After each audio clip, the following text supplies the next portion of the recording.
What's up, guys? Crypto Mike here with the Mic check. 1 2 1 2. Is this thing on? How you guys doing today?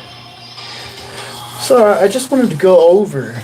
I'm actually going to go over the interviews that I've done. Not all of them today. I was going to do a video, but it would be just too long. So I'm going to do live streams. But I think I've done about 4 or 5, maybe 6 interviews with low to mid to high profile people. And this is just the beginning, kind of practice. I have kind of practiced the first round, and I have a lot of work to do as an interviewer, but I feel like I've learned a lot since then. Anyways, I did an interview with John Mcafee, who has been pretty high profile, at least in the cryptocurrency space. He's even been on the news, mainstream media. Not necessarily for anything good, but however, look, I'm going to go over the interview that I did with him, and he said a lot of things that you will never hear on the mainstream media. So the question is, why? Why is he being silenced? Of course, there's the he was arrested probably a month ago or a month and a half ago, maybe 2 months, and for tax evasion. This kind of guy is definitely on the fringes of society. He was on the run for a little while. So whatever, illegal activity he was involved with, whatever they might be charging him with or looking at him for, I have no part in that. However, he's a very interesting figure, and he does bring up very interesting points. So that's the reason I want to go over this interview. And then I have another interview with Cyrus Parsa of the AI organization. He brought up some interesting points. How correct was he? That's the series I'm going to do, is how correct were my interviewees, And this was typically about a year ago when I did most of these, a year and a half ago. I also did Woke Society. Scott DeGroat, he was on my channel before his channel blew up. He was like under 1,000 subscribers, and then he got over 100,000 subscribers within a year. Now I think they took his channel down. He's going through some issues right now, unfortunately. But seems like anyone who questions our reality and does it publicly is getting silenced. It's really sad because I'm starting to feel it. The algorithm is advancing on YouTube. I mean, it's like impossible for me to gain any substantial amount of subscribers right now, because any video I do, initially the subscriber count starts going up and up, and then I'll go like the next day and it's even lower than it started at. I mean, the question comes to my mind, I wonder how many, and it's not a big deal, I don't really care that much, but I wonder how many subscribers I would have if YouTube wanted to push what I was saying, if I wasn't on the fringe, if I wasn't just speaking my true, honest feelings. What kind of subscriber count would I have if I went with the overall big tech, mainstream media, politicians' agenda, what the socialist, globalist agenda, that's what it is. And most people will ridicule people like me for even saying something like that. Conspiracy. Of course, that's a term coined by the IRS, I believe. No, not that, the CIA, for anyone who went against what they're trying to do. Anyways, yeah, the question is, how many subscribers would I have if I just stuck with one niche category and it was a building up on that and building up and just stuck with that one thing. Now, I'm not going to do it. Now, crypto, yeah, but there's certain cryptos they don't like people promoting on YouTube. It's just, so you know what? I'm not even going to concern myself with trying to fit in. I'm just going to be myself. And as long as I can, and people are actually still finding me and seeing me, then at least I feel like I still have a voice. And it's nice to actually to know what's happening, but to still have a voice, to some people, at least to you guys, the ones who really want to hear my voice. Okay, so with that said, thanks for being here, guys. Please hit the thumbs if you can. And let's see. This is the interview. Let me see if there's anything I want to show you beforehand. I'm just going to do a little commentary on the interview. Because he says some interesting stuff. And there's a few times where he's a little inaudible. It's hard to understand. He's a little incomprehensible, just once or twice. And I can explain what he's saying, because he says a lot of things that it took me, like, I had to watch it over again to, of course, I was nervous because I had just met him that morning. I had only had contact with his wife to set the interview up. Very pleasant, very awesome lady. She's a really sweet lady, just great. John Mcafee's not a bad guy. A lot of people, he says very shocking things that I think they're said to have shock value, but that's about it. He says a lot of shocking things. That's just him, because he doesn't care what people think of him. He really doesn't. He does not give a crap. So he would say things that not many other people would say, and that's one of the reasons why I think he was silenced and that they want to go after him so much. So anyways, they won't single me out for this because he did plenty of interviews with other people. So I'm not like nervous or anything to keep it up, not at all. And so anyways, so his views and his perspectives are not a reflection of mine. I will give you my opinion throughout this interview. I'm going to give you commentary. All right? He says a lot of interesting things here. It is a doorway to get people into cryptocurrency so they can see the truth. Of course, it's called no privacy with Bitcoin or Ethereum or any ERC20 token. Right.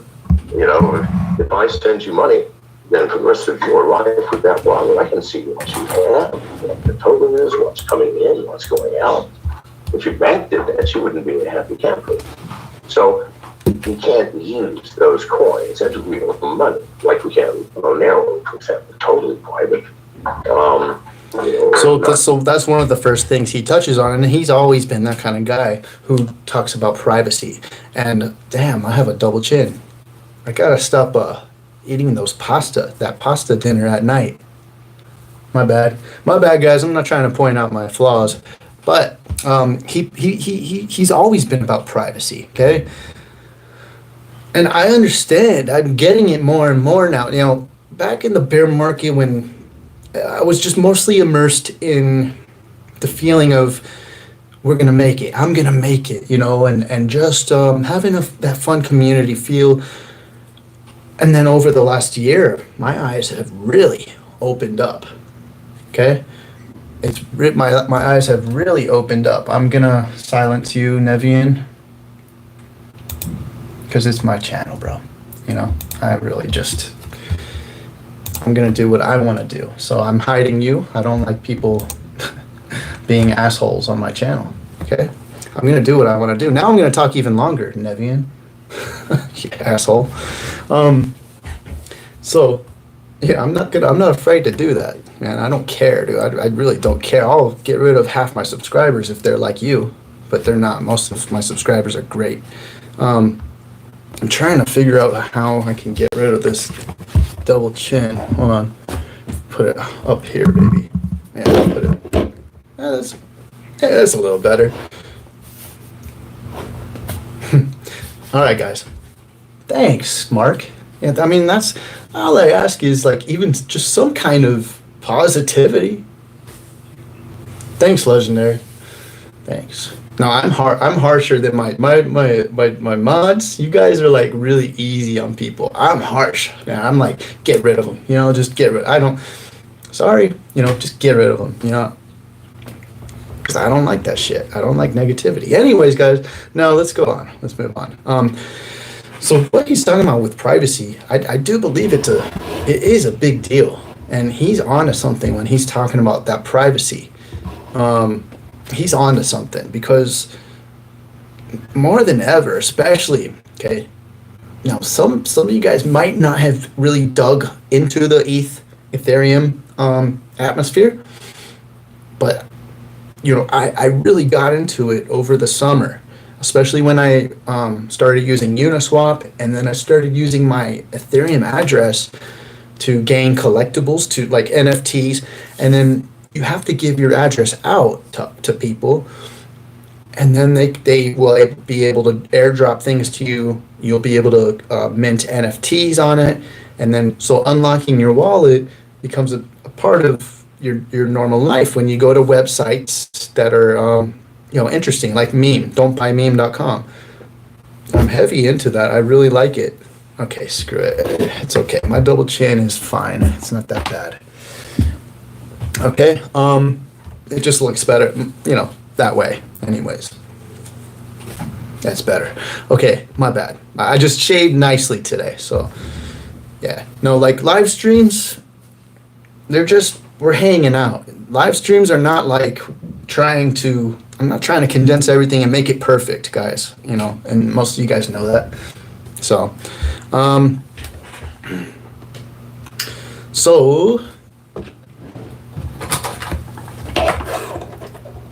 what my point is, people don't understand how much of our privacy is going to be taken away until it happens, and then you'll understand. A lot of people do. It's an LA thing. Yeah. Oh, let's see. Are you in LA? I didn't know that. So you're right next to me. You're right there. I'm like 20 minutes away from you. Hopefully the mic is okay. And yeah, Theta's great. Theta's my top 5 Theta's my number 5 holding right now. And it's been doing wonderful this year. Just a great year. Yeah. Thanks, Mark. Yeah, I mean, I'm all over the place, but yeah, whatever. You know, I try to keep it real. So listen to a little more of what he's saying. I do not hold Monero, but I'll tell you what, I've been considering getting some because that's like the only one that the IRS they're paying hackers to try to hack it and get, you know, be able to figure it out, how to hack it. So far, no one can hack it. As far as I know, it's probably the most secure form of digital currency there is. And for that reason, you know, it's very intriguing. I don't hold any, I don't know what the regulations are going to be like, you know, but how can they can probably make it illegal to buy and sell in the U.S.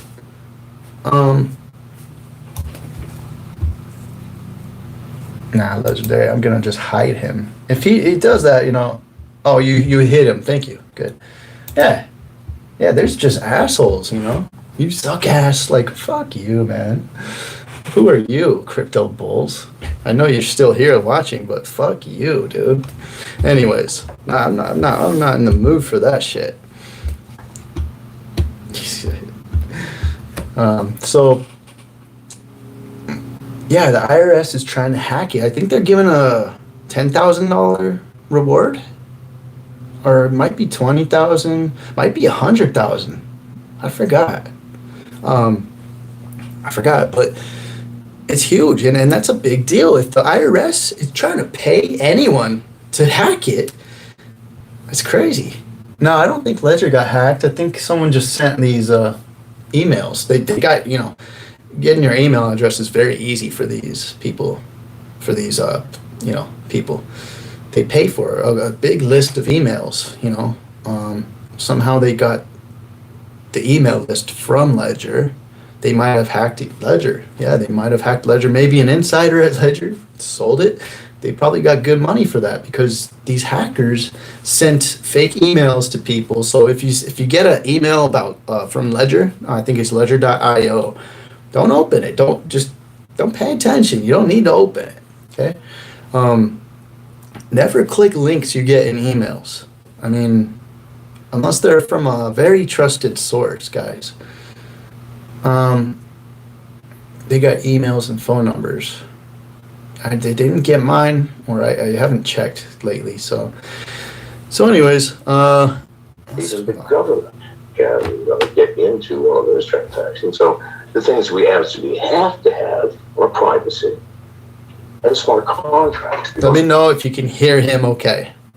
Smart contracts is the basis for all of the power of the blockchain. Okay, so smart contracts is another one. All right, smart contracts is huge. Okay, and now that's what Flare is going to be doing, right? That's what Codius is supposed to be all about. And I've heard some people compare Codius to Flare, and there's some people are saying Flare is Codius.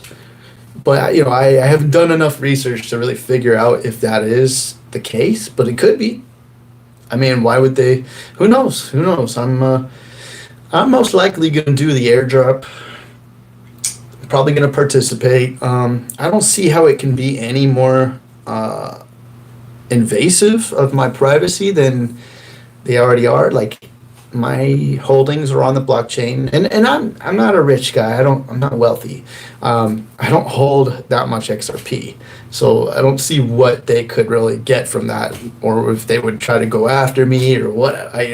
Who knows? But that was my initial feeling on Flare and the Spark airdrop. Oh, it's an excuse to get a snapshot of what everyone's holding at the moment, and then they know, and then they can track you down and try to get more taxes from you or whatever. I don't know. But they already know that information anyways. It's already on the ledger and it's public. If they have your address, it's public, It's easy to find any kind of information, So,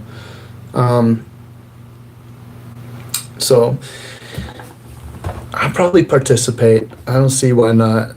I mean, the Spark token could actually end up being valuable, We'll see. So, I'll probably just use the tool that Whiteswind created for the Ledger Nano. And then they take a snapshot straight from there, and you don't have to do anything with your XRP. You don't have to move it or anything.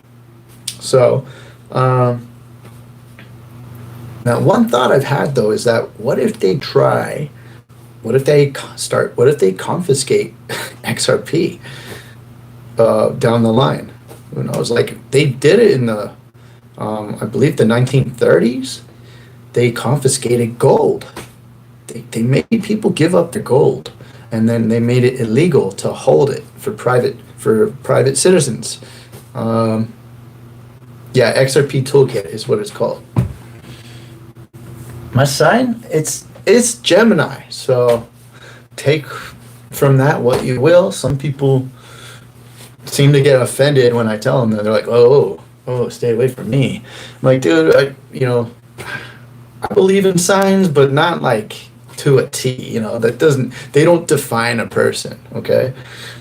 Some people really, they put everything on what their sign is, and then they treat them accordingly, and it's like, nah, that's not how it is. We have other things that affect who we are, too, and how we act, our circumstances growing up, and stuff like that. Oh, you're a Gemini, too? That's cool. Okay. So let's move on. They're saying like privacy coins, Ethereum, or maybe Cardano, no, like, but other smart contract platforms are mostly Ethereum. Yeah, no. Well, I say Ethereum just because that's where most of the shit's being done. But no, there's some great plans. Almost everybody's. Okay, by the way, 32 Ethereum, guys. Try to get some. I mean, there might be a big dump, and that will be a great opportunity. If you already got your XRP, you already got your Chainlink, you already got your Stellar Lumens. Ethereum is very important. It's not going away. Okay, a lot of people in the XRP community, especially, they bash on Ethereum. It's not going away, guys. I promise. It's not going away. All right. It's not. There's too many chains built on it. I mean, so many. More than half of all the cryptocurrencies out there are built on Ethereum. I mean, it would take a long time for all of them to migrate to some other coin or chain. I mean, they've got the smart contract thing down.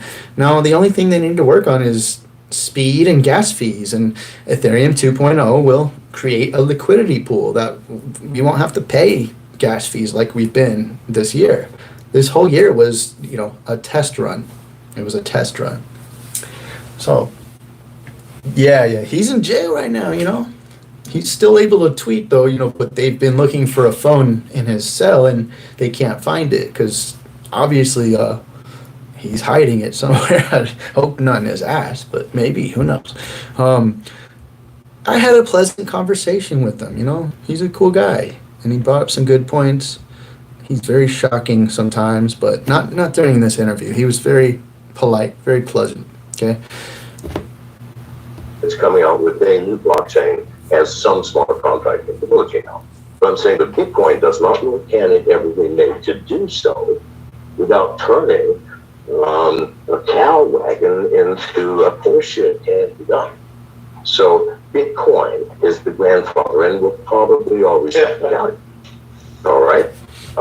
However, please God, when I made that prediction, $1 million, keep in mind, I just ended my prior presidential campaign based on a platform of anal fisting. All right, you can see the video, the goodbye video we just posted today. No, I know. Does anybody? And by the way, real quick, I was a terrible interviewer. I think I'm probably a lot better now from the experience I've gotten and stuff like that. So I think any interviews that going forward are going to be like probably twice as good as the ones I did last year. Actually believe that if someone sees that video, which has 750,000 views already, and goes home and tries to anal fist their partner and their partner divorces them, am I fucking responsible? Nobody's that stupid. Nobody's stupid enough to think Bitcoin, an archaic dinosaur, could possibly be $1 million is a fool. Well, but the same fool who will send in a half a Bitcoin to get one. All right? This is all over the place. Actually, do it. I say, wait, so he sent a tenth of Bitcoin, he didn't get your Bitcoin back, and he used my name? What the fuck up? Was there a check mark by the name? No. Nobody gives shit away for free. No, and that's why we're in the period of time where people are waking up. Yes. And we live and learn, right? People need to. So the reason I made the predictions, I made sure it was so absurd that nobody with any common sense could believe it and say, well, what's he doing? That in the next 30 days onboarded over 100,000 new users of the fucking crypto space. All right? That's all I wanted. And it did another thing, which you may not have noticed, people. It took the news from within the crypto community, and for the first time, the Washington Post and the Wall Street Journal and others saying, oh, Ben McAfee's going to be dismembered. They should have realized right then, right? I'm sorry? They should have noticed that that was a little outrageous because. So you guys remember all that news? It was all over the place. But yeah, that was one of the first big pieces of news in 2019, I believe, that just about every crypto YouTuber and people on Twitter were talking about. Well, he said, I'm gonna eat my dick if Bitcoin doesn't make $1 million by the end of 2019, I think, or 2020, I forgot. I think it was 2020, actually. It could happen, though, but I don't know. That would be, we would have to be in hyperinflationary mode. First of all, it's kind of, it's physically almost impossible. I mean, I know your humor. I follow you on Twitter. By the way, I want to go over some of your tweets. I follow you. And, hang on, I'm just going to everything's cool. Some people are taking this way too seriously. But and that's fine. I mean, what your real message is, or not even your message, but really what your intentions are. To get new eyes on the space, because this is and it did. Yeah. For the first time, people who've never heard of Bitcoin goes, Mcafee's going to eat his member if it doesn't reach $1 million. What is Bitcoin? Yeah. Do you understand? Until that time, nobody had published anything about the crypto space except a few articles here and there, whereby blasted us outside of our tiny village into the universe of the world. And they are now watching us. Now, that was something. And if anybody out there thought that, then please God, you're the same guy that's going to say, look, I watched your anal fisting video and I tried it with my wife and she divorced me. You owe me a new wife. I don't know you shit. Wake up, people. People need to make their own decisions, do their own research, do due diligence. I mean, especially when it comes to their own finances. If you're stupid enough to listen to someone else and take that as your 100%, the truth of everything.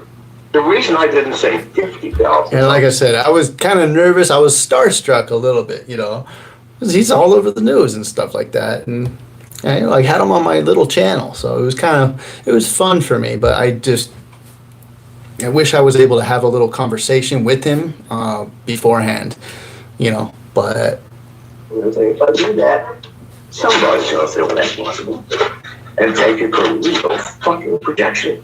Yeah. So I said, no, 100,000, even now, $1 million fucking dollars. That's what I put out there.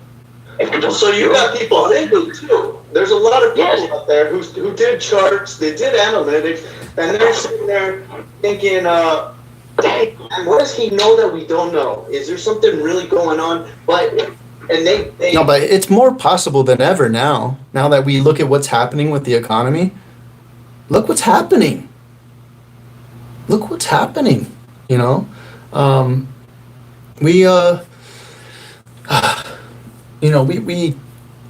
going through a period of a shitstorm. We're going through a shitstorm that most of us have never gone through in our lives. Even older people have never seen anything like what's happening right now, especially with the Federal Reserve.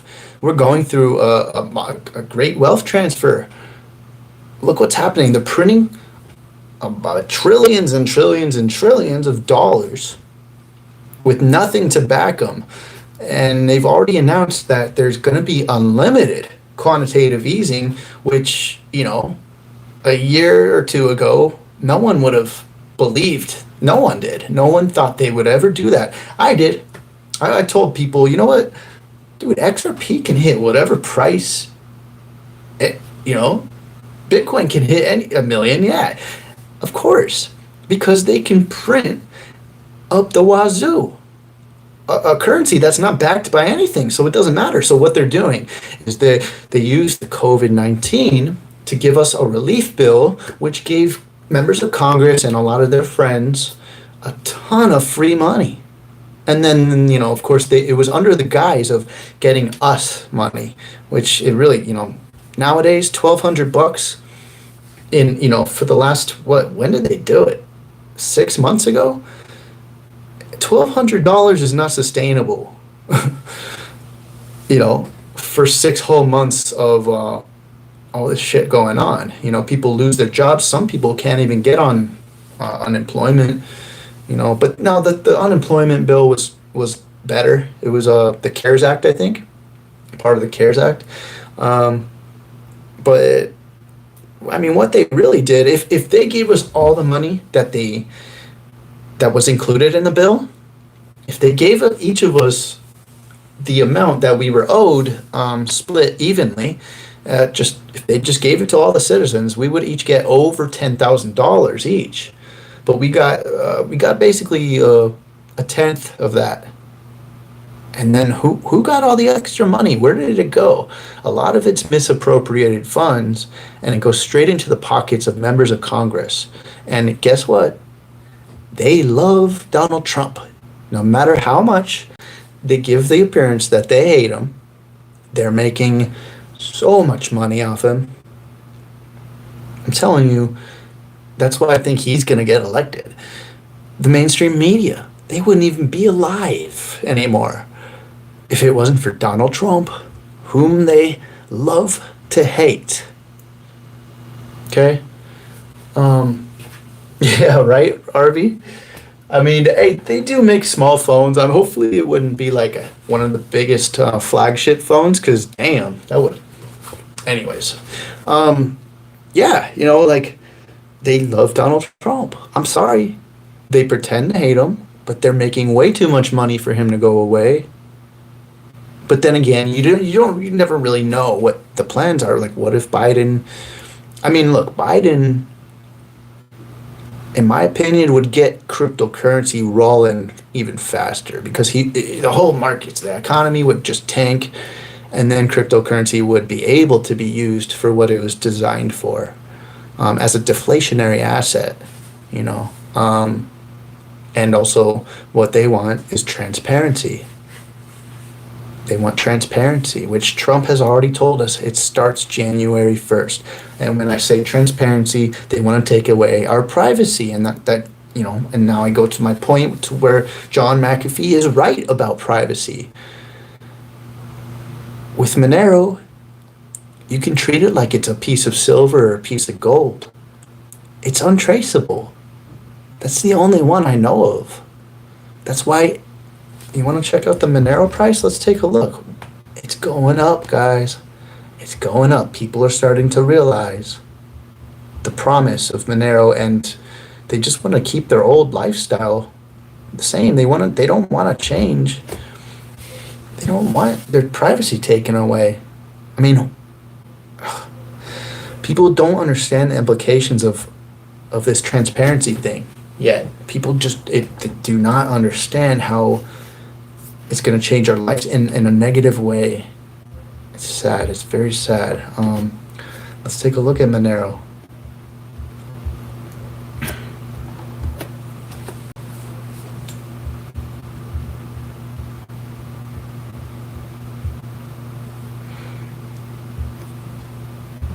See how it's curving up? Not a lot of cryptos are doing that.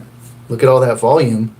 Of course, it's falling now because Bitcoin's going up, and so if an altcoin has been doing very well the last few months or the last year, this is an example, and then Bitcoin takes a dump or even goes up right now, because all eyes are on Bitcoin right now. Whatever Bitcoin does, people are going to sell off, and they've already made a lot of profit, so the sell-off is going to be even higher than most of the other coins. Okay, when one of their alts is in high profit for the year or for the last few months, there's going to be a bigger sell-off because people are just selling it into Bitcoin. Bitcoin is the second biggest pairing besides USDT. You hope I'm right about what? I mean, I hope I am always right, but if I'm wrong.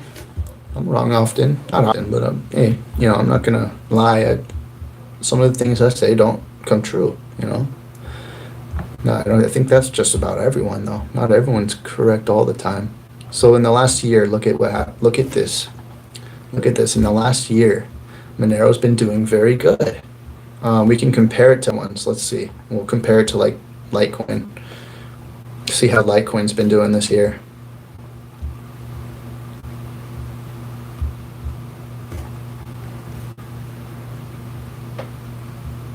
Yeah, you see, Litecoin's just been sideways all year. Let's take a look at, I'm not even going to go over XRP because we already know what XRP's been doing. It's mostly been going sideways, I guess. I'll go over it, fine. Mostly sideways. Yeah, up and down, but it's remained within, about the 15-cent mark and under the 33-cent mark. So it's kind of been in a steady range. I think this is, it's almost ready to start making higher highs and higher lows. That's kind of what it's doing now. In the last 6 months, it's made higher highs and higher lows for the most part. But there's always that sell-off. It's crazy. It's total manipulation, in my opinion. Chainlink. Now, Chainlink has done a lot better than most of the coins. It's always done that since its conception. I mean, look at that, 300% on the year. Oh, beautiful. And it's going up again. So beautiful. Such a good time to buy right now, guys. Look at that. Wait, you know what, though? I think it came past. It might be headed down a little more. We'll see. Anyways, doesn't matter. Another one is DOT. DOT's another good buy. And also UNI. Uniswap. That's a good one to buy, I think. It's down at like $2 now. Oh, look, let's take a look at Theta real quick. But you see what I was saying though? Monero is just on a steady uprise. It's very steady because people are starting to realize the power of the privacy coin. And I'm not talking about Zcash because that has the option and they have a backdoor into that. They can see your transactions no matter what from Zcash. That's why they're going to promote it so much. Now look at this. I was telling you all about this in March. I was telling you about this in March. Let's see. And since then, it's way up. Let me see. Where's March? I was telling you all about this since here. Man. Like somewhere, I don't know if it was before this dip or not. It doesn't matter. But look what happened. Woo! All right, so now let's see. Zcash is starting to go up too, I think. Because this will be on like the exchanges that actually make it through regulations. Zcash will make it through regulations. And and I'm going to go over my interview with Kent Lewis as well. But it looks like it's starting to go do higher highs and higher lows. That's what it's doing. Let's take a look on the year. Zcash. Yeah, so Zcash is kind of following Monero's lead a little bit. And then there's Dash. I think Dash is doing pretty well too. But even that one still has a backdoor. They can actually get into your transactions and see it if they want, the government. Look at that. Jeez. Dude, it got so high. Yeah, so it's not doing as well as Zcash. Zcash is not doing as well as Monero. I'm telling you, Monero is one to take a look at. And I can't see them making it illegal. You know what I mean? I mean, they can make it illegal to buy and sell maybe on U.S. regulated exchanges. But just having it, like, you can travel the world and pay with Monero, and no one will find out, It's not like you're doing anything wrong buying a cup of coffee in Norway or Sweden or something with Monero. You're not doing anything wrong. It's just that they will not like that. That's it. I mean, but especially in the U.S. Anyways, let's go back. Analyze it up the wazoo. Okay, the influencers talked about it like crazy. Your name is everywhere, and right now, because of your tweet, your people are making videos about you left and right, probably more than they have in months and months and months. The But right now, you're very popular. And what you did by doing that was you made people think. Yes, People think. people. This is the Wild West. This is. We got no regulations, we got no laws, and we don't run any. Because what is a regulation? It is the taking of power away from you and giving it to the government. No, I will not allow that to happen on my fucking watch. No, if you want to be regulated, use Bitcoin and Ethereum and be regulated. If you don't, privacy coins are ours. Let me tell you, because I did announce my real presidential campaign. Got a couple pages of explanation. And let me tell you what I have really been working on for the past year. We have tokenized all 535 members of Congress. Using a special coin with the following properties. Every coin comes with one vote, but the initial receiver of the coin, and we're all emailing to all 153 billion registered voters, so one token for every congressman, for every person. Once we've done that, that vote remains with that identity forever. It's a wallet owned by that person, and it can't be sold, it can't be bought, but you can accumulate wealth into that wallet. But that wealth is using privacy, total privacy, impossible to unwind. When the government takes money from you for taxes, for whatever, that privacy coin is instantly converted into the public token, which everybody can track forever after. So if we use this system, and by the way, this is not a pie in the sky, people, we all... I mean, it's such a great concept, though. You know, tokenizing members of Congress. They are our leaders. They should be held accountable for what they do, and they should not be able to hide information from us if they're going to represent us and perform actions that affect us. Everything Congress does affects us. It trickles down into our lives. We're controlled by it, and it's a system that's been set up for decades and decades and decades. Unfortunately, these congressional members have started to become more and more corrupt. And it's so apparent. We all know it, especially here in the crypto space. We've done enough research. We know what's going on. They're corrupt. Man, they are so corrupt. Look at Nancy Pelosi not wanting to sign the stimulus deal because she wanted to hurt Trump's re-election, or she wanted to hurt Trump right before election. She took money out of our hands that was ready to go into our wallets. It's crazy. But whatever. I just think it's all part of. They're just all making each other rich. And also too, there might be a big dip, or there might be a lockdown or something like that before they print the stimulus bill. Just like last time, we had that big California lockdown, and then, that shut down a lot of the world's economy, really. And then the markets all took a huge loss. I mean, a big dip, because the people were selling their Bitcoin and their cryptos to cover their shorts and shit like that. So, right after that, they introduced the stimulus bill, and I don't think that was like an accident. I don't think it was coincidence. They seem to have planned all that out. And then after they introduced the stimulus bill, people started spending money, and I bet congressional members too, and these people in high up places, once they got all their money, I bet they started buying crypto too. You got to remember, they're in crypto too. Especially people in Congress, because they know what's going on. They know the future. They know they're the ones making the plans. We're the ones trying to figure out their plans so we can get into the right cryptos at the right time and profit and try to retain some of the freedom we have now, because we see what's going to happen in the future. My goal is to make enough profit in the next year or two to be able to sell it into gold or silver and then hit the road, Jack.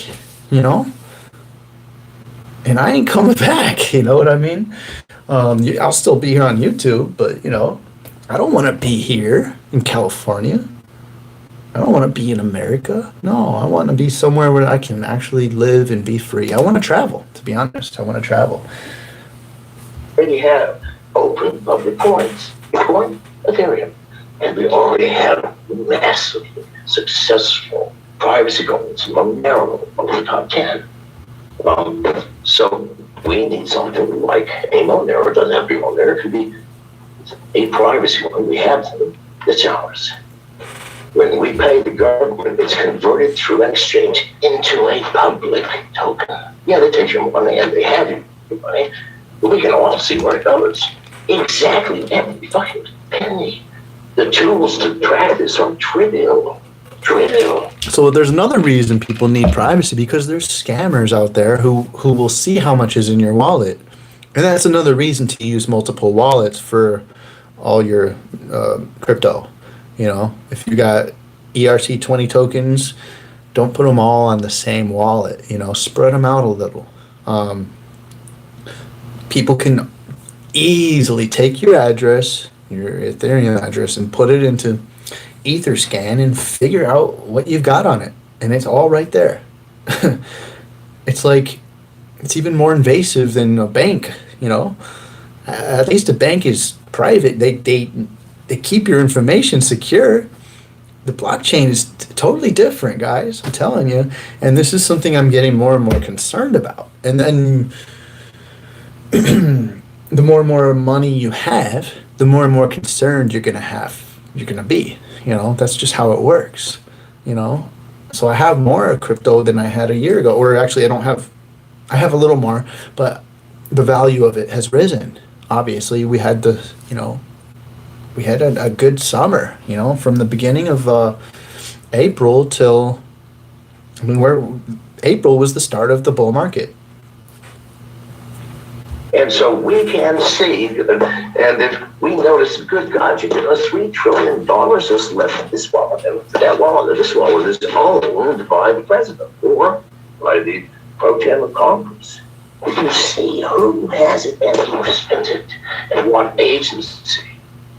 And by our votes, now voting can't affect our private coins.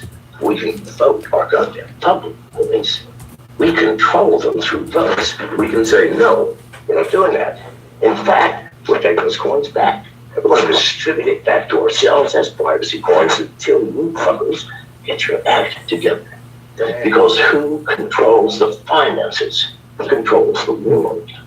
And the blockchain allows for the first time people not just vote, but control over the finances of our government handed to the goddamn people. And this is my platform. Wow, you know, they are freaking out about it. And so this is, okay, so now I'm going to share this. Yes, they are freaking out about it. Yes, they are freaking out. Yeah. So, John, do you see the screen here? Do you see the Twitter screen that I'm sharing? Yes. You see it? Okay, so I have your... Yes, have power, because since we can watch how these tokens move.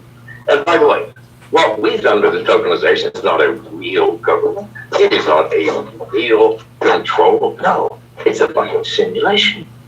Okay. And if we have only 100,000 people sign up, it is enough. Wow. And so, you'll see how it flows. Yeah. Starting with small groups buying small batches, and then larger groups buying up. That's going to be used, you know, with that. It's going to use blockchain technology, you know, cryptocurrency. But then also there's AI, you know, 5G. I'm not sure how safe it is, but there's also Internet of Things. It's not. You might as well ask the CIA to have someone come and sleep in your bed with you every night as to have 5G. I mean, it is the end of privacy, people. It kind of seems like we might be microwave, you know. Well, they got to find before they can microwave. The microwave has a very short distance, so. Okay, and so when he says they got to find me, he has a lot of friends who are very tech savvy. And if you don't know who John McAfee is, well, he created McAfee Antivirus. And it was the biggest antivirus seller in the 90s, I believe. So he definitely got rich off that. But he's very smart, very tech savvy. He's also very paranoid, because he's a rebel.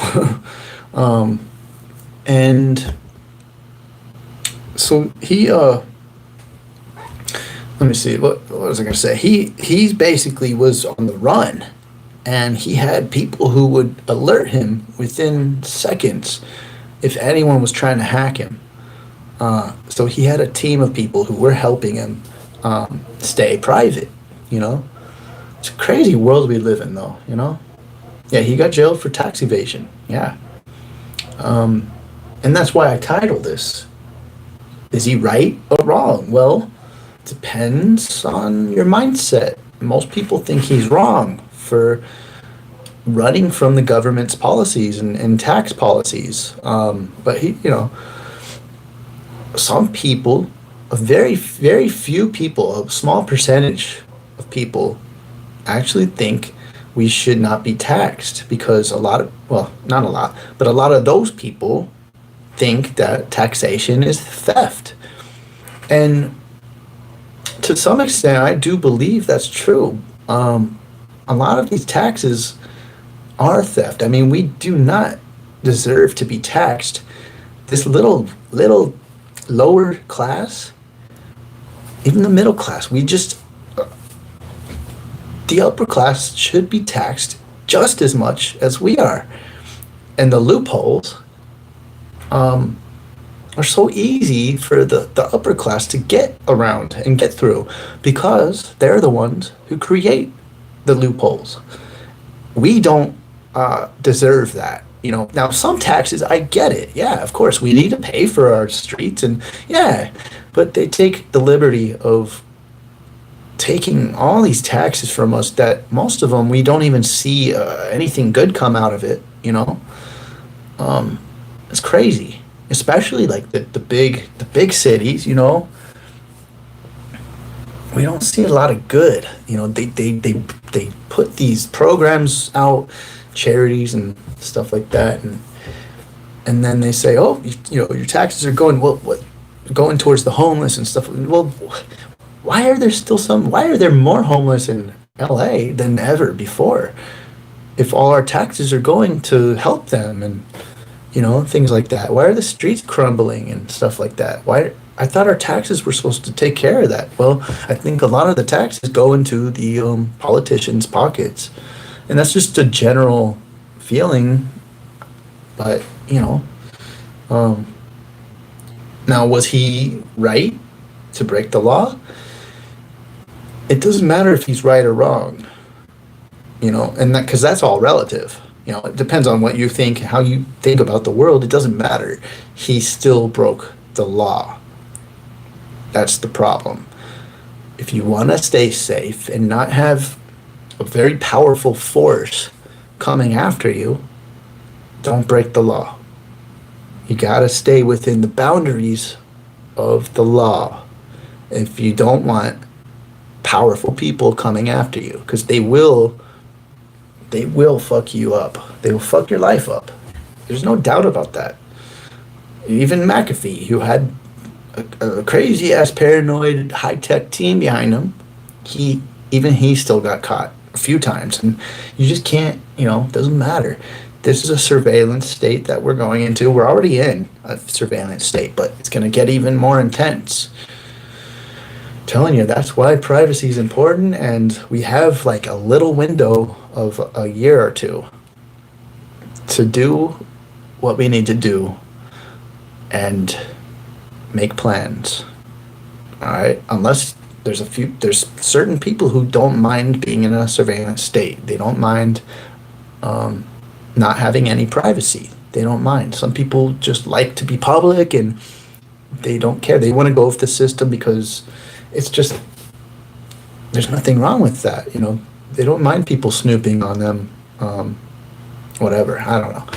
I just don't see how anyone could really not give a fuck about that, because it's going to change our lives. Anyways, let's go on. Well, yeah, exactly. So that's what 5G, the concept is. It's a very shorter distance, more towers, and we're going to be basically zapped. And no, it's not that. It's not the problem. The problem is with all of the towers, they can get your location within an inch and a half. Your phone is sitting right here, 2.3 inches under. That's the fucking problem, people. You'll be tracked for the rest of your goddamn lives. So the problem here in society is that a lot of people, they hear it, but it doesn't soak in. They won't let it sink in because it's hard to think about, and it's hard to. But so that's another thing, 5G, Internet of Things, AI, it's all combined to create more of a surveillance state so they can trace us. And look, it's you know, they've got the 666s all over the place in these bills. Look at the Trace Act. Let me see.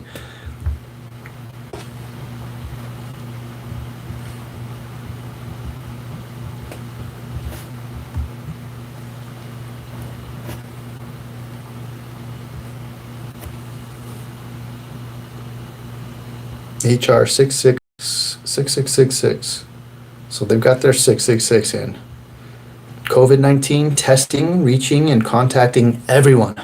Trace Act. This was introduced in May.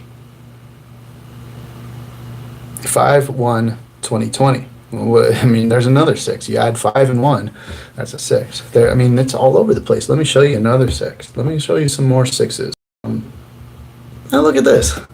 Do they really need to create? Oh, look at what they're doing. COVID-19. Estimated total deaths by pandemic as a percentage of the global population at the time.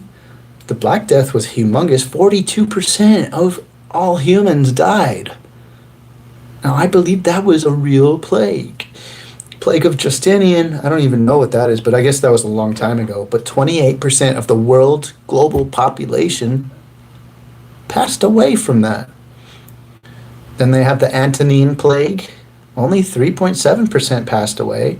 I mean, look, we have a humongous population, but still only 0.01% rounded down. Okay, so 0.0142% of people who get COVID have died.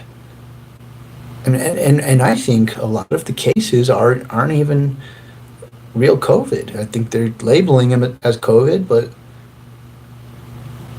so it's just doesn't make sense. This is from the Deutsche Bank, Federal Reserve Bank of San Francisco, on Wikipedia.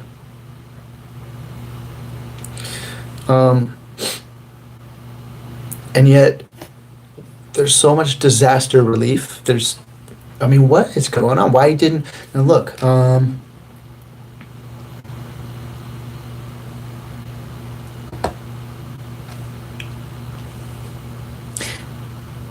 it is kind of interesting too that, you know, a lot of these outbreaks and stuff take place when there's a revolution happening, or, you know, an industrial revolution, like electrification of the world happened during the Spanish flu. It's interesting. That's when Edison, and that's when they electrified the world and illuminated the world with their lights and, you know, their electrics. All the electric appliances started being built off that grid, but it was mostly lights, you know, street lights and house lights. People really couldn't handle the radiation, I don't think. I might be wrong, but it happened around the same time as the Spanish flu. Let me see. And now we have the whole 5G being rolled out exactly when COVID happened. So it's kind of interesting, isn't it? I'm just pointing those coincidences out, and I haven't done enough research. You know, that's where I'm being real with you. I haven't done enough research to know if it's fact or fiction. But let me see. Electrification. what is it called? The World's Fair. Edison. 1900s. Let me see if it brings a date up. We're looking for 1918 or somewhere around there. 1912. That's when it happened, I think.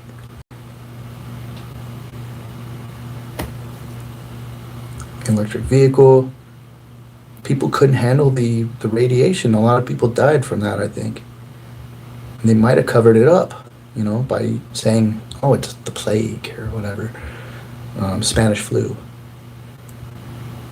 Who knows? What was it called? What fair was it that they first introduced that to, that electricity? What was it called? The fair, I don't know. World Fair?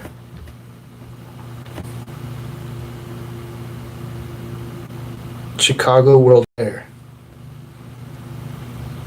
Okay, so that's when they introduced electricity, and then I think they rolled it all out in the early 1900s. Anyways.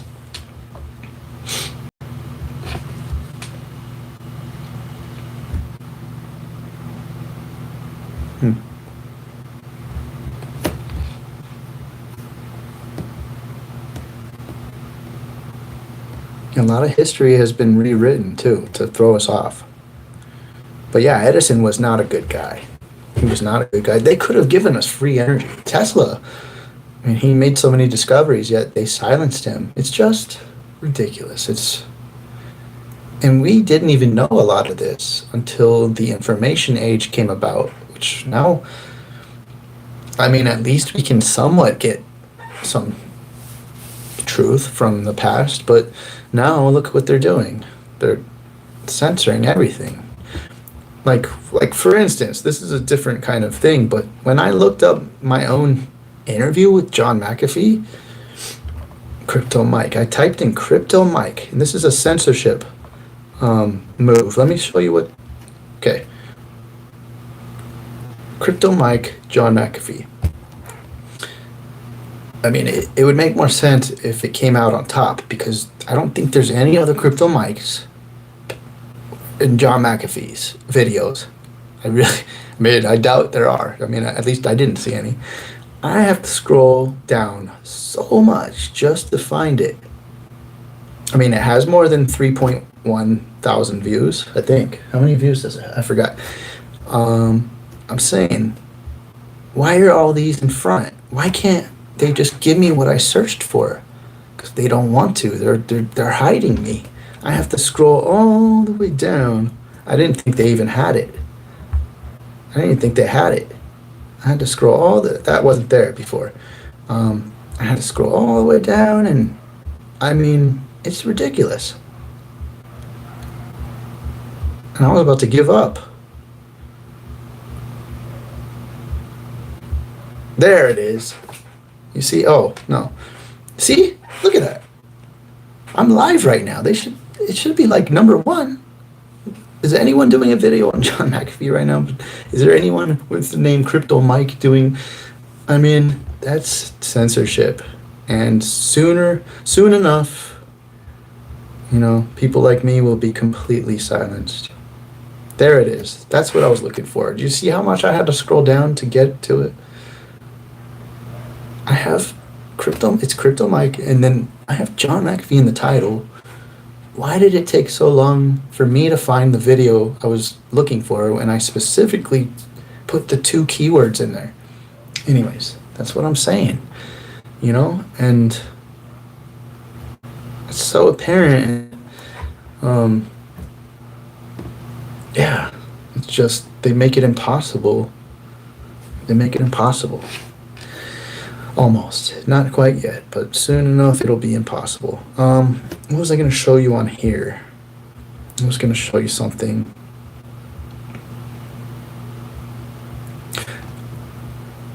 Let me show you this real quick. This is actually pretty interesting. This one? No, this one. Check it out. I just had to retweet this. It's so funny, but it made sense. Okay. It says, I work at McDonald's, and we have these little cards that we give to customers who fuck up their order that lets them redeem the card for a free Big Mac. Now, that sounds good right now. Big Mac? Just recently, that's why I have a double chin. Okay. Just recently, we received a box of these special coins. They're going to serve the same purpose. If you have one of the coins, you can exchange it for a Big Mac. It's for the 50th anniversary of the Big Mac. Now, I'm far from an economics expert, so this may just be a stupid question, but since our money has no value anymore since it was taken off the gold standard, whereas these coins from McDonald's are backed up by Big Macs, does that make them a more stable currency than our own money? I love that. That's funny, but it's kind of true. I mean, if our money's not backed by anything, then these tokens backed by Big Macs are more valuable. You know, they're more valuable. So, and we'll start realizing that more and more the more they print the U.S. dollar. You know, I forgot what I was going to show you on here. Oh, this was I was going to show you this. Check this out. Look at this. All right, so Joe's slogan is "Battle for the Soul of the Nation," and he has this text ready to 30330, and when you divide 2020, which is a big year, I mean, this is the start of the whole revolution. When you divide 2020 by 666, it comes out to the number that he puts up there. Isn't that interesting? That is so, like, I'm surprised anyone found that, but and then they also have something else too. Let me show you this.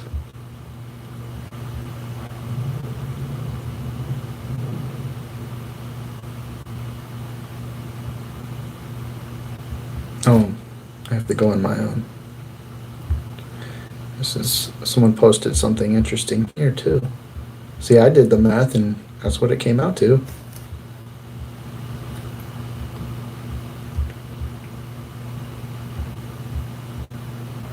Yeah, 3 red banners, the E in his sign.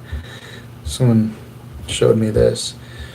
3 red banners was an ideological slogan in the late 1950s, which called on the Chinese people to build a socialist state. And so you got China and you got socialism. The 3 red banners, also called the 3 red flags, consisted of the general line for socialist construction, the Great Leap Forward, and the People's Communes. Oh. Now let me show you Kamala's ad. Tell me this doesn't sound like socialism. Let's take a look. It's probably on YouTube. It's probably the first thing that comes up. I'm telling you. Kamala Harris. Whoops. Campaign ad. I think that's what I would probably have to type. Oh, it's difficult. Okay, campaign ad.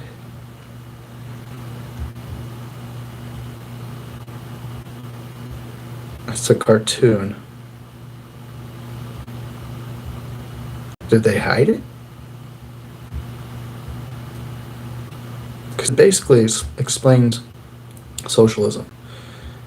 Dang it. Here it is, right here. So there's a big difference between equality and equity. Equality suggests, oh, everyone should get the same amount. The problem with that, not everybody's starting out from the same place.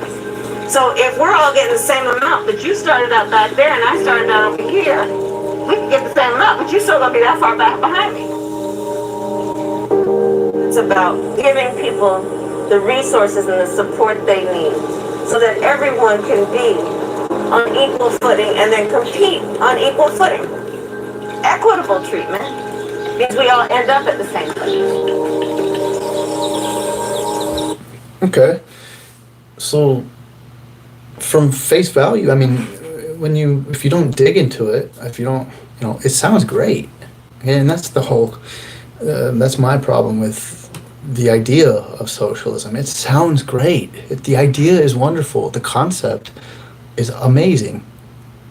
Equality for all. That's what I want. I do want that. I want unity. I've always been preaching that. It's the way they're doing it. It's not with us in mind. They want to separate the upper class from the lower class, and they don't want any middle class to exist. They want to put us down here.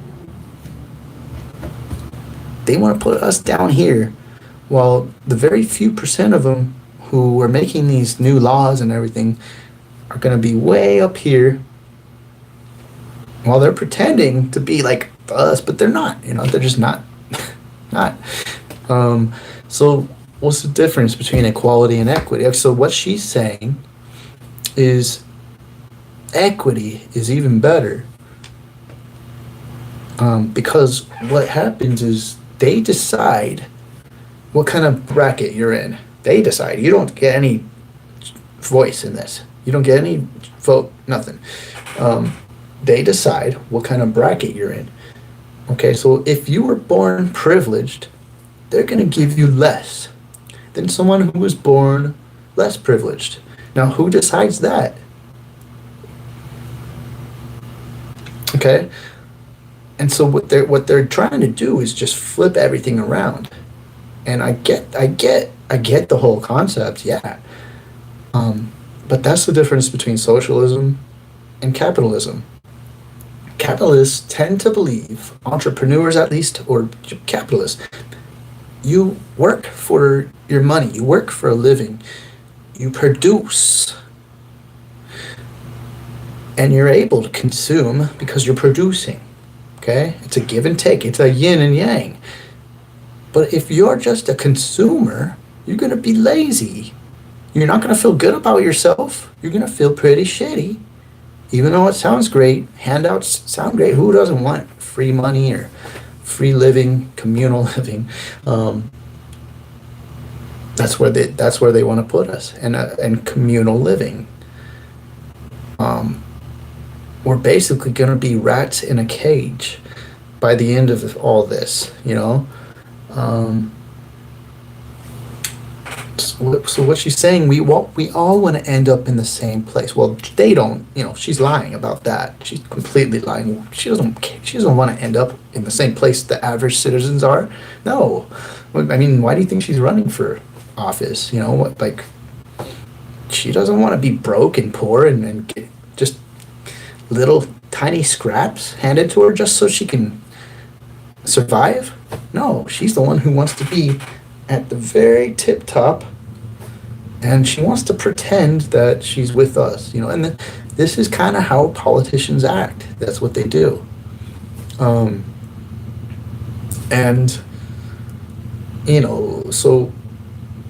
So what they want to do is they want money to be more accessible to people who were born in the hood, for example, who just were born in an unfortunate position. I understand that. Now, when you're raised, you get these things instilled in you. You get ideas instilled in you. Like if you're black, you should be Democrat. That's just the way it goes. You don't really have much of a choice, because if you even try to go against the grain, you're gonna get fucked with, by your peers, or that's just how it goes. However, don't we have a free choice? Aren't we allowed to make a decision or not? If I was born and raised in the hood and I got sick and tired of it, I would leave, because I'm smart enough and I don't conform enough to let anyone else hold me back but myself. That's what I did. I used to be homeless, addicted to drugs and alcohol, no money. I had to beg. I was begging for like a year. Begging. I had no job, no money, no income.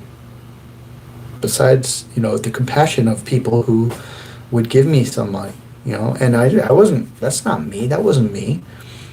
That was, the drugs. I was addicted, and I compromised a lot of my character, a lot of my values, a lot of my morals in order to keep my addiction going. And then I made the choice.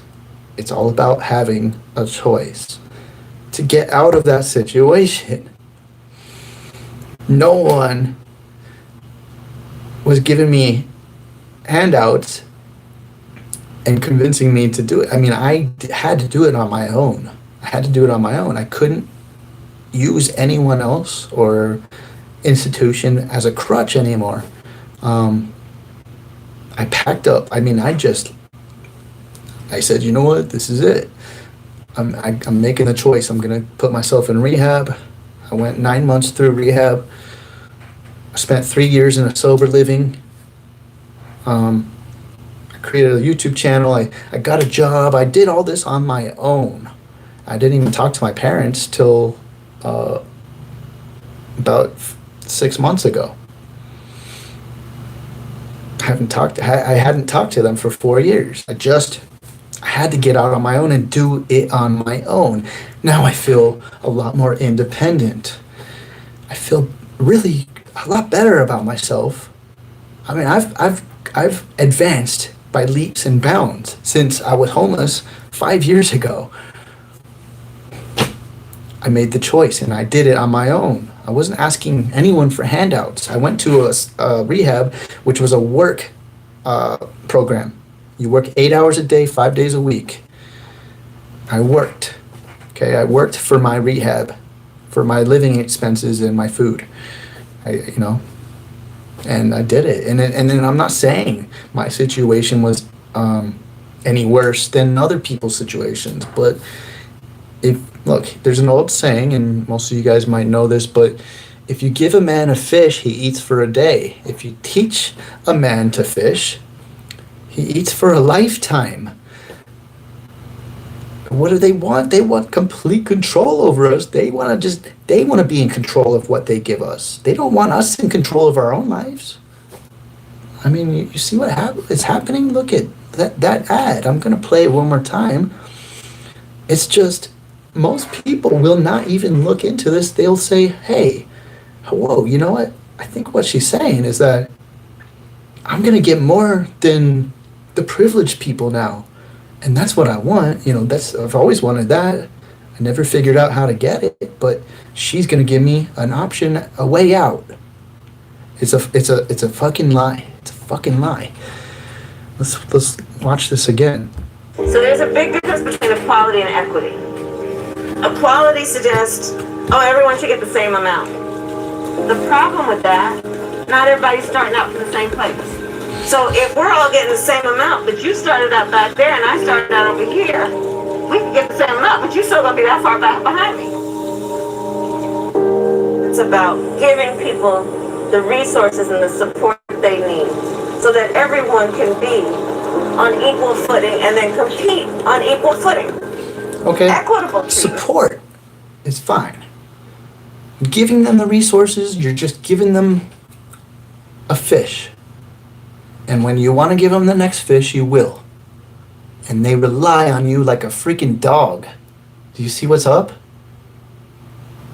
They want us to be animals in a cage. They want us to rely on the government. Why should we rely on the government? The government screwed us over. Over and over and over. I mean, people are waking up to this shit. But there's still a lot of people who are greedy and lazy and stupid and just want their handouts. And they want to be... I mean, people just don't see. They complain and complain and complain and complain and blame and blame and blame. And they're victims. And victims and victims. And they never get anywhere. They're still miserable while they're getting handouts. Money doesn't make you happy, okay?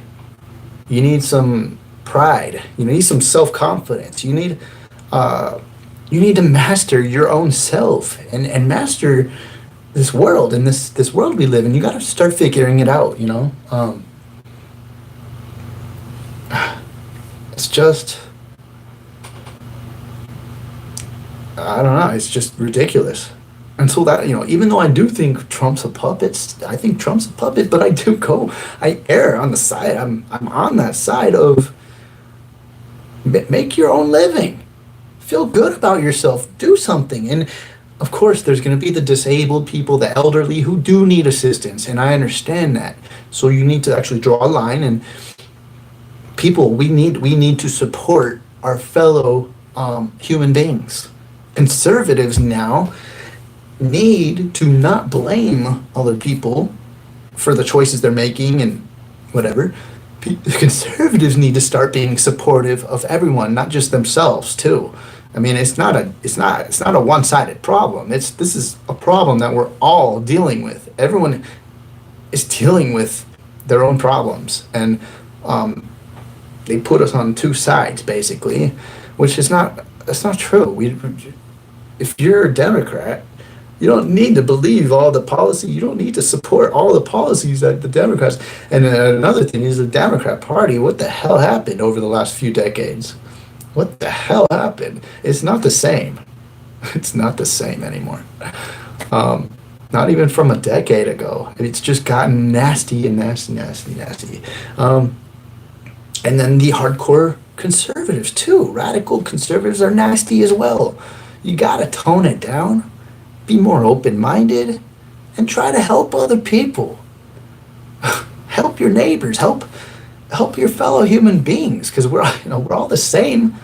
When you get right down to it, we're all the same. We all want to feel important. Okay, when we're born, we want to have something important about us.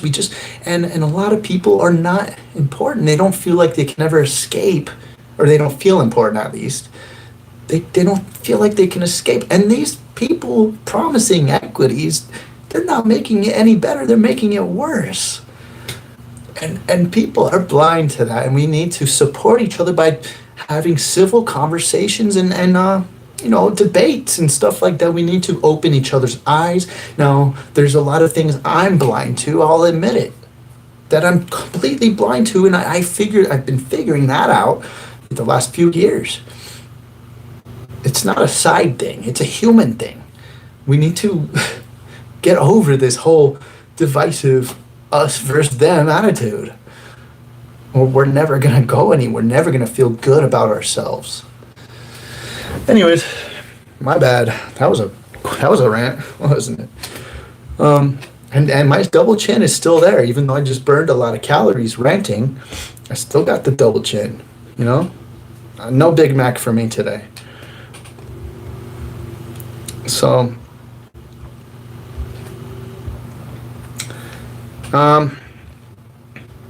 yeah. So I mean, is McAfee right or wrong? Well, I'll tell you what. He took the liberty to live out his human rights. That's what he did. Was it against the law, the U.S. Constitution, and what Obviously, he wouldn't have gotten, taken to jail. And I guess someone said he's out already. I mean, that's good, He's crazy, though. He is. He says a lot of crazy shit. He really turns people off. A lot of people. He says a lot of weird shit. But honestly, I think it's more for the shock value. So, yeah, he gets pretty, nasty, too, in some of the stuff he says. I don't approve of a lot of it, to be honest, but then he also does come out with really great ideas like tokenizing Congress using the blockchain, to keep them truthful and transparent. I mean, more than we need transparency, the people who are in charge of us need they need to be transparent with us. That's coming. It's coming. It's coming. I'm only going to go over a few more points that John made here. To change is hard to your whole life, and I'm talking to someone who I respect because you shifted everything about your life to completely do a 180 from what society tells us we're supposed to do, right? And that's what I've been doing too in my life, and that's in DC, organization. I'm sorry. Congressional members. No problem. So there's also a few other things. So that is an extremely interesting topic. Tokenizing congressional members. Yes. Why didn't anybody think of that first? Would that not be the first fucking application of the blockchain? Well, I'm sure they fought hard to suppress that kind of thought, you know? Right, but see, the blockchain is the first immutable record of truth. Yep. Right? Once you've tokenized it, I am sorry, you can't do jack shit because we can track that token forever, instantly, microseconds after it's been transacted, and so that scares the shit out of governments, does it not? So that's what we have done. That's what we have done. And I will say this, if I were not in hiding right now, I would not be able to do this because I would have been collected and charged with treason or something, I promise you. Because what I have done, nobody wanted. We asked for support from 2 dozen congressmen. 1/3 of those, almost 1/3, threatened lawsuits if we proceeded. The Office of Legal Counsel. You could tell I was like still kind of nervous. You know, it was just there's a lot of factors, but I was like, you know, I don't know. It was John Mcafee, you know. I didn't know how to act, but yeah, my interviews will get better, I promise. The executive branch stated specifically if we were to include in our tokenization presidential candidates, that I would be charged immediately with a felonious crime of interfering with elections. How the fuck does a simulation interfere with elections? Well, one thing the simulation will do is it will predict exactly who will be president to within 1 millionth of a fucking percent. And do it earlier. No, well, you know this. It's on the market. Yeah. It's on. So, you know, I think we're going to go to blockchain voting next election. Only makes sense. And I think, like, I got the tinfoil hat, all right? I've got a few of them in different shapes and sizes, you know, with different outfits. They fit better than others. But anyways, now, with my tinfoil hat thinking, I do believe all this shit is planned out. Everything's planned out ahead of time. I'm not supposed to say that, but I do. This whole election shit, 6 states not counted last night, and there's the number 6 again, right? It's all planned out. And this will be the reason they're going to go to blockchain voting. They're going to look back at the 2020 election and say, you know what, we can't have our elections taking a whole month again. You know, Gore and Bush happened in 2000, I think. Now it's 2020. Who knows how long it's going to take? Who knows? But I do believe it's happening on purpose. Why couldn't they just stay up all night and count? Well, they did it on purpose because that's how they're going to get us to be okay with a new form of voting, which is blockchain voting. It's so easy to see. I don't see how people can't see it. Blowing my mind, John. You will see people's currency go up and down within seconds of their being on television. Wow. So predict it, yes, not just predict it, but do the fucking 10th of a percent. I said millions, not tenths. I promise you, we can predict it to 1/10 of 1%. Exactly for every fucking candidate. Now, is that not itself a value to somebody?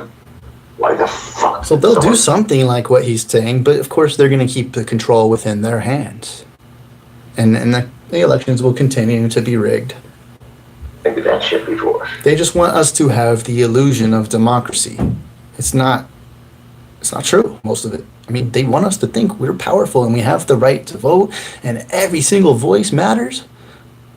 Obviously, the popular vote has been, the last few elections, it's been way different than the electoral vote. We obviously don't have the power, but stupid people still think we do. Well, I did it. Listen, I don't want to do what I'm doing. I'm 74. I should be fishing and stroking my lovely wife. You know, my golden years. years. But no, I'm not here working because I can talk about this shit. You young kids, get up and run. I'm not even about to do it. I said it's about the distributed exchange. Nobody built one. I had to fucking build it. So, but now I'm having fun with this part. But get on board, people know how to do this shit. Blockchain.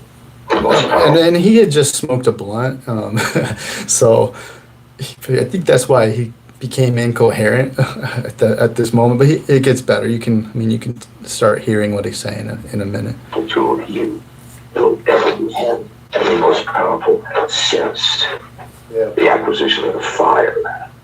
I'm gonna light up a blunt. You don't mind me smoking weed? I guess that was before he lighted. Go ahead.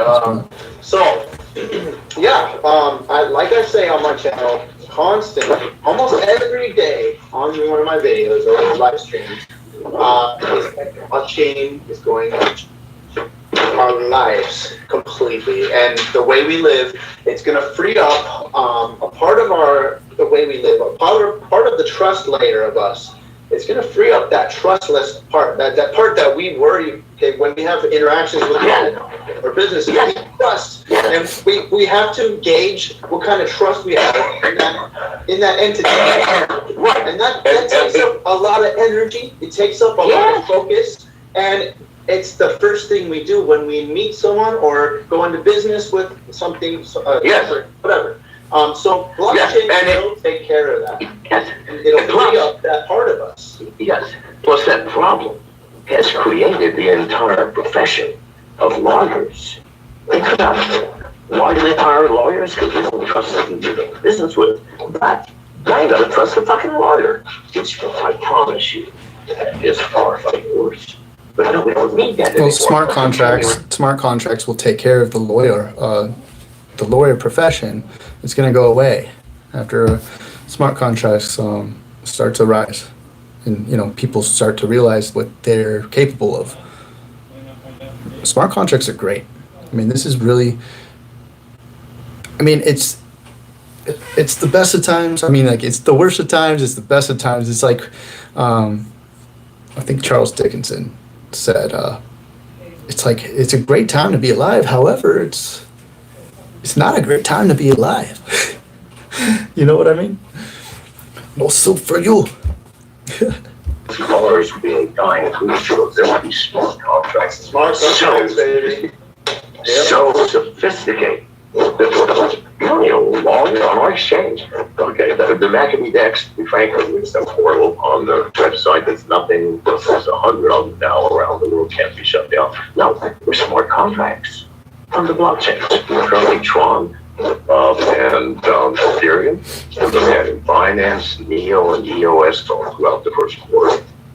Yes, the power of the smart contracts. So you can go through with utter safety on the McAfee Dex, do a trade, and no, you can get your shit, and then you get your which side of that you're on.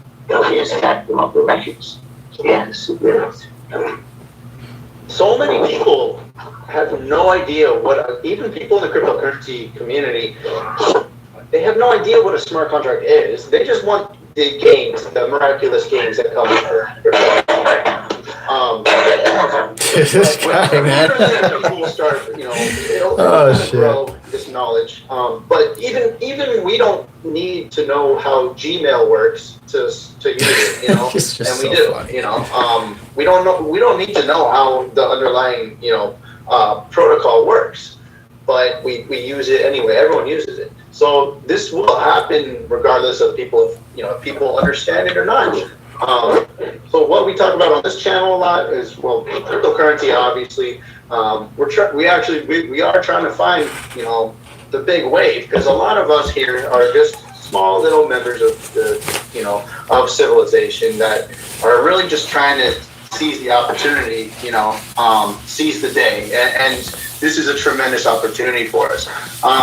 So we continuously try to get, the most up-to-date information on our, different cryptocurrencies and stuff. Now I'll screen share, but in a minute, I want to go into your new decentralized exchange and your thoughts on DEXs, and then also I want a few second reaction from you.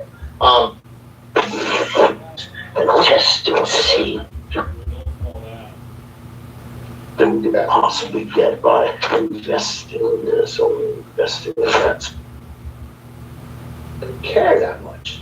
And why is that? Because they're comfortable and they're probably afraid of. But you have 1,000 people, one, in my experience, out of 1,000.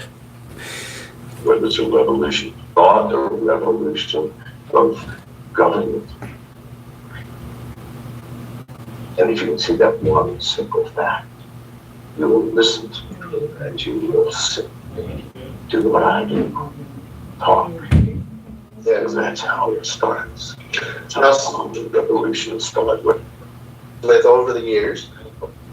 If you're an adult, if you're over 18, you really know how to do those three things. So you find that willing ear. I'm asking to whisper in their friends' ears. They have a sense to know who will listen to you, and who will argue with you, and who will tell on you. If you're an adult, if you're over 18, you really know how to do those three things. So you find that willing ear, and you whisper. I don't mean really, but you sit quietly with nobody's listening when you talk for real. Yeah, he's like incoherent, incomprehensible, right? It's happening exponentially. They see people's awareness growing, especially since the invention of the World Wide Web. Us being able to share information in a split second has opened the door for everything. It's opened the door for everything that's happening right now. Let me interrupt you because you just recollected something for me. Now, I was there, obviously. Yeah. In Silicon Valley. At the birth of the World Wide Web. And this was after McAfee. We didn't have the web when I started McAfee. But the World Wide Web, the technology of the web itself, had been around forever. What brought it to life was a gentleman named Mark Andreessen, the inventor of the world's first browser called Netscape. Oh, yeah. It was that window, because Netscape is the window. And any browser, nothing more. You can, trust me, you don't need a browser to get the fucking website. If you are technical enough and stupid enough to waste the time. No. But you wouldn't do it. So the browser was a window onto the World Wide Web that allowed the developers of these www World Wide Web sites could see each other's shit easily. That's what started the World Wide Web. Mark Andreessen, who moved on to be a massive venture capitalist in Philadelphia. A nice man. I wrote the very first app for his browser. It was an app that could control the browser when you got into it. So if you get into a certain site, you could intercept Netscape and have it go where you fucking want. They were ambivalent about that. People were going, oh my God, I don't know if Marshall was a coops. This was great. I'm sorry I told that story you asked about. You said something about the World Wide Web. I totally forgot. That's cool. So interesting. That's why a lot of people... Yeah, I'm going to check that out then, man. I'm sure there's new people in the space. There's still people who aren't completely, very technically savvy, who still don't know who you are. I don't know how, but, I've been entrenched in the technical space for quite a while, and I've known who you were since, since McAfee Antivirus, of course. And then I've seen you in the news. You started popping up in the news maybe, 8 years ago or something like that, here and there. I'd heard your name, and I always thought, damn, what a fun life you must have. I don't know, is it fun? Well, you mentioned popping up in the news 8 years ago. Yeah.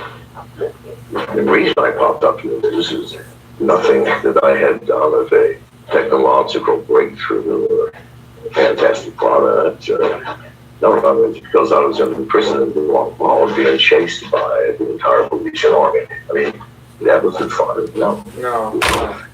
7 months ago, Janice and I were arrested. I'm a terrible interviewer. We thrown in jail for 4 I was months. like, By the way, folks, not relaxed. if you are looking for a jail experience, many people want a well-rounded life. If you're one of those, and I've been in jails in America, all over Central America, Japan, Guatemala, and now the Dominican Republic and Germany. And maybe a couple of those places. So I know jails reasonably well. And I promise you, if there is a jail in hell, it's this one. And I know that the diabolical minds, because seriously, I'll describe it, the diabolical minds that created this monster kept thinking every day, listen, this is our job. How do we make it worse? We gotta be able to make this worse. There's no toilets. You gotta milk carton to which you forget no beds, it's a concrete floor, no blankets, no pillows, no fucking food. You have to survive yourself. You have to have relatives putting fucking food. They're gonna fight for it if you want to eat it. I mean, unless you're eating. Wherever I've gone the past few years, the jails I have been in, and here's more than the truth. But anyway, I have been in, the inmates all think I am a stark, raving, mad lunatic that can chew your nose off while you sleep, which is advantageous. I play Chew your nose off. I like to play it to the fucking nose. There you go. Yep. So, but anyway, so we were there, but no horrific accommodations, so don't go unless, I use the caveat, if you're indeed a world traveler and want, I mean, the hardcore shit of all experience, because some of us do. Not good enough to climb a mountain in California. You got to climb Mount Everest. If you're one of those, Yeah. I promise you, this is the Mount Everest of jails. All right, so I don't really care about hearing about jail. But the U.S. don't play for this. So I'm there for 3.5 months, and then I hear the Paul roll. I think we kind of all know his story, him running The commissioner of police from the government and shit. on the siren But I think there's a few other things that he said that were really good. tonight. A contingent of very high-ranking soldiers come up to him and very polite and said, he said, however, to avoid any potential embarrassment on anybody's part, we have to ask you to leave our country within. Keep them on the bench. 2% off. No, we're taking them. We're giving them to you. All right, so you know what? I'm just gonna cut it there. I don't think there was any. But he did. I did ask him what he thought about XRP, and he said, "Yeah, it's hard to understand." His mic was rubbing against his cuff the whole time. I told him, but he was probably too high to even know. So what was I gonna say? Oh, I asked him about XRP, and he said, "What do I think about XRP?" I don't. And I'm like, "What do you mean?" I haven't given it a second thought. I've never given it a thought. So I mean, he's in a different world than we are. Like he's about privacy. He's about tech, and he's smart enough, and he's been in the industry long enough that it's not about money for people like him. He wants to be an innovator, and he's definitely an innovator. And then of course there's I haven't looked into him and promoting different coins and stuff. I heard negative things about that, but I haven't really looked into that. So anyways, is he right or wrong? Well, like I was saying before, it's relative. It's all relative. When you look at it from a human rights perspective, like if just being born as a human, we should be free. We should be free to do what we want, travel the world, whatever. But then when government gets involved, and when we're in a society that expects us to give a certain amount back, and we don't, and then we go on the run, that's breaking the law, you know. So if we lived in that society long enough, and it's not like he hasn't done anything for society, but when they set laws like taxes, and, you know, even though you might not agree with many of the laws that are in place, you still need to be smart. There's a choice, you know, either be smart and abide by them and not have the government chasing your ass, or you can just not abide by them, but you better be extra smart to be able to evade them, you know. And then you're just playing a big risk game, you know. You're playing a game of risk, and it's just got to be you got like it. I'd say like somewhere in the middle, but always stay within the boundaries of the law, you know. Make sure you stay within the boundaries of the law, you know. And we still have freedom of speech, so saying something against the government is actually very common. But breaking the law is a different thing, you know. We can say a lot of things, but actions definitely speak louder than words, especially in the eyes of the government. So it's basically comes down to, was he good? Was he right? To, you know, was he being good to himself or his family? You know, not doing what the government wanted him to do. That's a tough question, you know. A lot of people think he's a hero. A lot of people think he's a treasonous scumbag. I'm not gonna lie, it's true. That's a lot of people are very split on a person like John McAfee, a personality like him, a character like him. Some people don't even know who he is, but if you're in the tech, you know who he is, and there's a lot, like his whole life is just controversial. And anyways, you know, I'm not going to say if he was right or wrong. You know, he only did injustice to himself by running from the law, and he did injustice probably to his wife as well. You know, she probably doesn't want him in jail. I don't know, you know, I don't know them enough. I had back and forth conversation with his wife through email to set the interview up, and then I just talked to him through a few minutes before and through the interview, because he was a busy guy and he had, you know, other appointments and stuff. So anyways, that is just one of the interviews I did. I'm going to go over a few of the other interviews that I did, and they're quite characters too. They had, you know, most of the interviews I did are very interesting people. Kent Lewis, he said some very interesting things that have come true right before the lockdown, right before the shutdown happened in April. And he said a lot of things that were definitely true. And I'm going to go over him, and then I'm going to go over that interview, not right now, in another live stream. And then I'll go over Cyrus A. Parsa, of the AI organization. I had an interview with him, and I forgot I had bought 2 of his books, one for me and one to give away. So when I do that one, I'll give away his book to one of you guys. It's called, let me see, it's right here. I forgot too, and I was cleaning my room today and I found it, and I was like, oh yeah, I bought an extra one to give away to one of my faithful subscribers, and they don't like him either. Artificial intelligence, dangers to humanity. There's a lot of truth in here about China and AI and the Chinese Communist Party, human targeting, the atrocities that they've committed against their own people, street camera AI systems, I mean, facial recognition, biometrics, experimentation on severed heads. I mean, to transplant a brain dead body with AI. I mean, they've done so much terrible shit in China to their own people, and guess what? That's where we're going.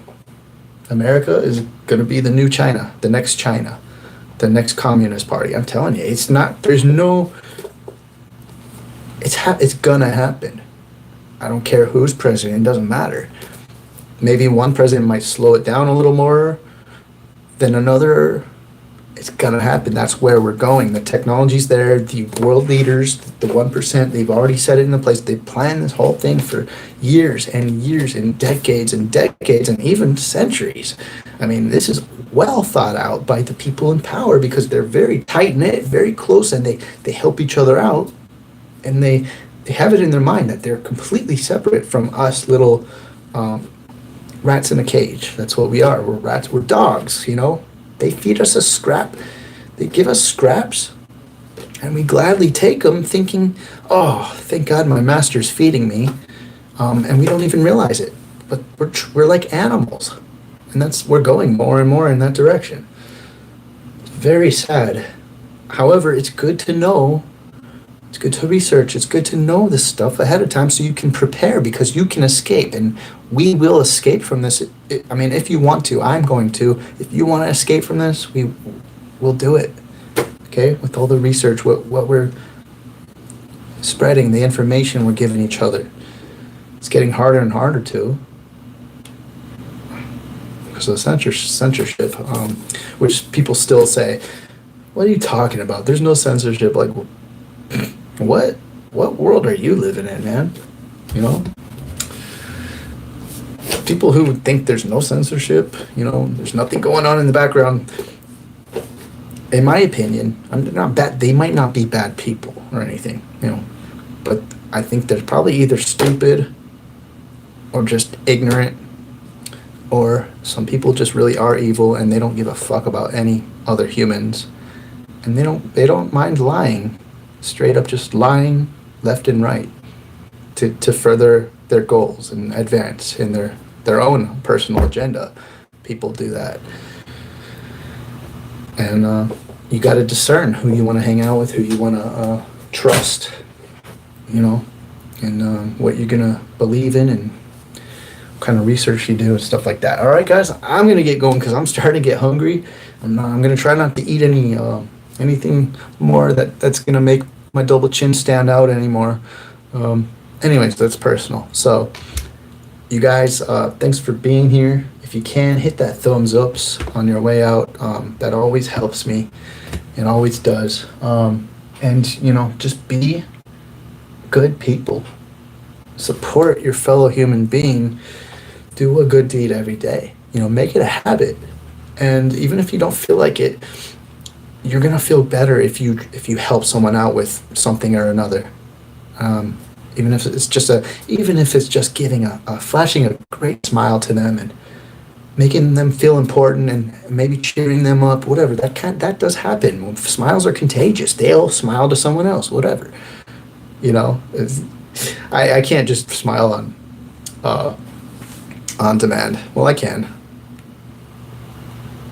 So I didn't used to be able to though, but I feel good about myself nowadays.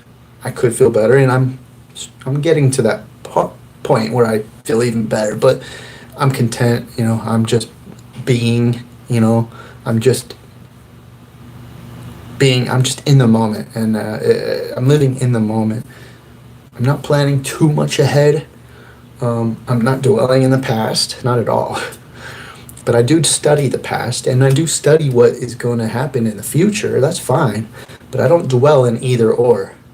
And it feels better that way, just to be in the moment, you know, because tomorrow is the first day of the rest of your life, all right? A brand new day, all right? And you decide how your day goes, okay, by the thoughts you have when you wake up.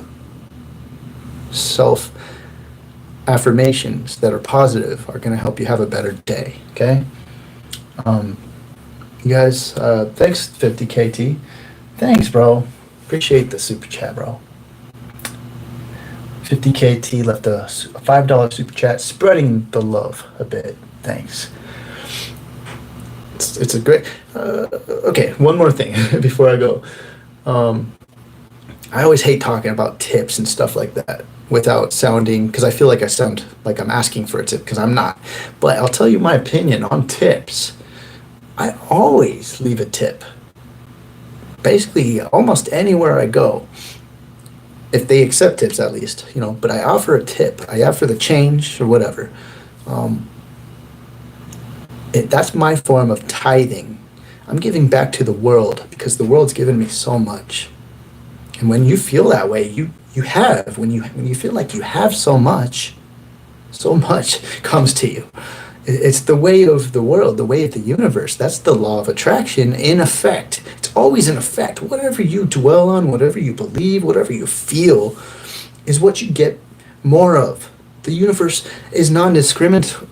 It's bipartisan. It doesn't care what you want or what you feel like. It's going to give you more of that feeling, more of that desire, especially the more you visualize it and you encapsulate that feeling of it.